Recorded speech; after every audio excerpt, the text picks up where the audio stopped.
It's another episode brought to you by DraftKings Sportsbook, America's top-rated sportsbooking app. Deke, not only is it safe, but it is secure and reliable. And for all the first-time users out there, if you use the promo code MOATS, you receive up to $1,000 in deposit bonus money. Let me just say that again.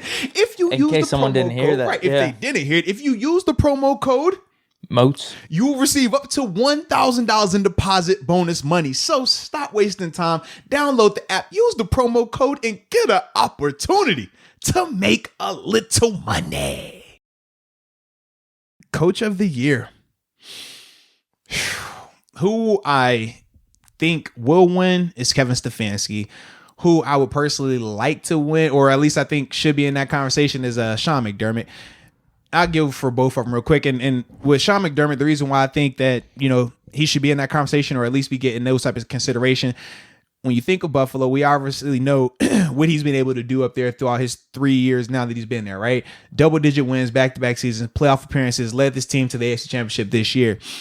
But it was different this year because the expectations were a little bit higher surrounding that team this year. It was talked about in terms of, I didn't think they were going to live up. Right. Yeah. And a lot of people had their questions about, man, can they win the division? Especially when Cam Newton signed with the Patriots. And then we saw around week 6, as good as they were playing, the Dolphins were still in the mix, right? And it was just that whole thing of, can they live up? Can they keep winning?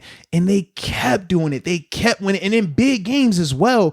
And then obviously what he was able to do in the postseason. Now, granted, this is a regular season award and the votes were already done, but to even confirm the thoughts and the feelings, it was like, man, seeing what he was able to do with that team in the postseason and the run that they went on as well, I'm like, man, I can respect that. But to me, the reason why it has to be Kevin Stefanski, from my perspective, this is a Browns team that before Kevin Stefanski got there, they won, one game in 2 years? It was just something just disastrous.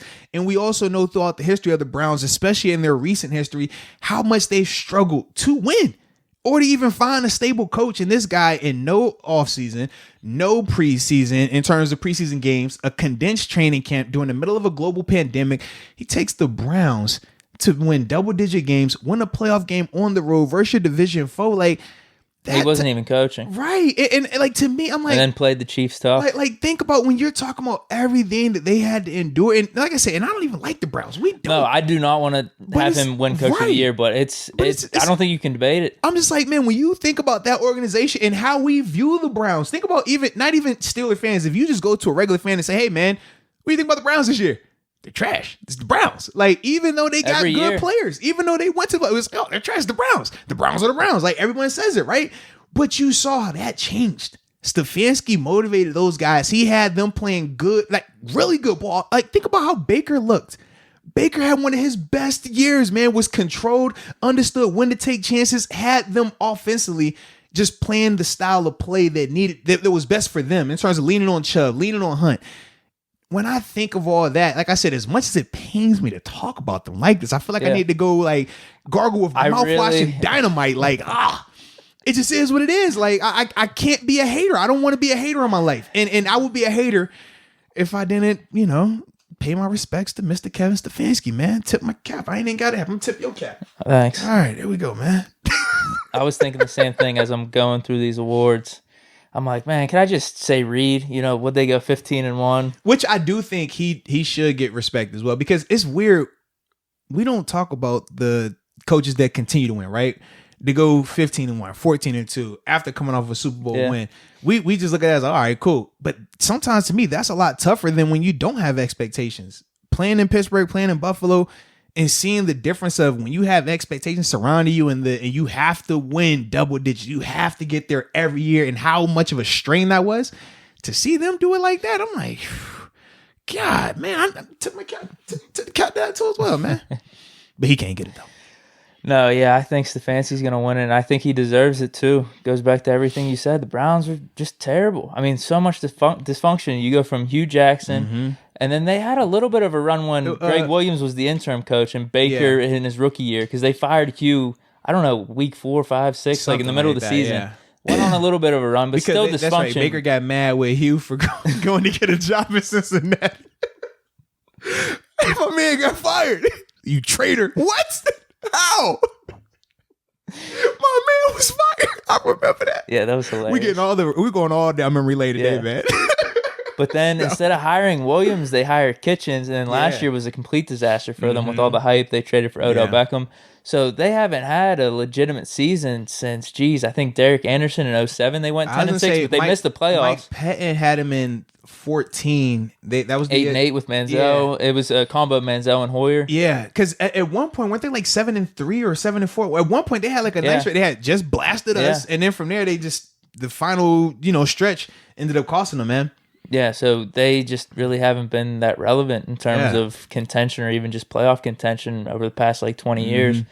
And for him to come in like this off this COVID off season, 11-5, and then almost beat the Chiefs, like seriously, like I really did not want to say all this because I feel awful they beat us in the wild card. Like I'm still pissed off about that, but that just goes to the job that he did as coach of the year. Well, and my thing was it was like not only like because when we talk about that game from a Pittsburgh fan standpoint, it's a little bit different how we view it, but because I still think we should have won. Like we were the better team and everything, but in terms of coaching, getting your players prepared, all that stuff, it's like damn. And to me, like when people outside look at that game, they're like, man, the Browns, they handled the Steelers, and then obviously the Steelers made it close in the second half. But I mean, granted, games aren't over in the first quarter, but you saw how that game started and what they were able to do.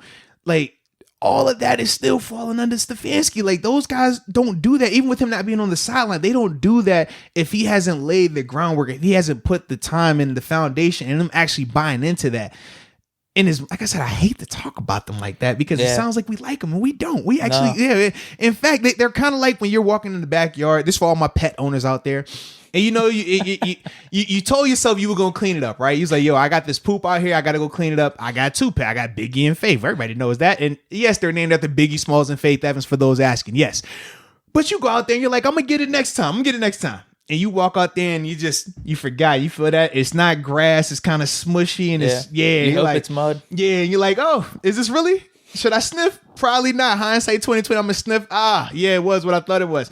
That's how we think of the Browns. That's how I think of them, okay? So yes. But I gotta respect it right now, man. They are who they are. They beat us at home in Heinz Field. It sucked. But they are who they are. So yes, I do think Stefanski should and will get it done. Glad to hear that we're in one accord, unfortunately. I was really hoping that you was going to give me some Steeler bias for that one. I ain't want Tomlin. That. I would rather you said anybody. I thought you were going to drop a Randy Fichtner for a second, man. Anybody like I said, I think Reed would have been the one that makes the most sense. I could have went McDermott too, but I think I still have that rivalry with the Bills going on where I couldn't really say that. So yeah, I think Reed would have been the safest choice then. Yeah, man. Most neutral. He went 15-1. I wanted to LaFleur, go I couldn't do that. Not without the season ended. I thought about Flores. That's not a bad call. I just don't like how you get, you have the game with all the chips on the table versus your division rival, the Buffalo Bills. Last game of the season, and the Bills go out there and drop 50. They put 50 on them. Like, you can't have 50 points put on you in the NFL. And we know Flores is a defensive-minded coach. He does really well with that type of stuff, which was why we they were a good defense. Yes. Yeah. I mean, they were a legit defense. Like, a lot of people didn't talk about them. You look at the year Xavier and Howard had down there. You look at how that defense played in terms of the turnovers they were generating. They were a really good defense. But it was Miami, so it's not talked about like that. But for me, man, it's just, you can't give up 50 in a game. Like, it rubs me the wrong way. When I see 50 burgers, I'm just like, this isn't college. That's a college thing.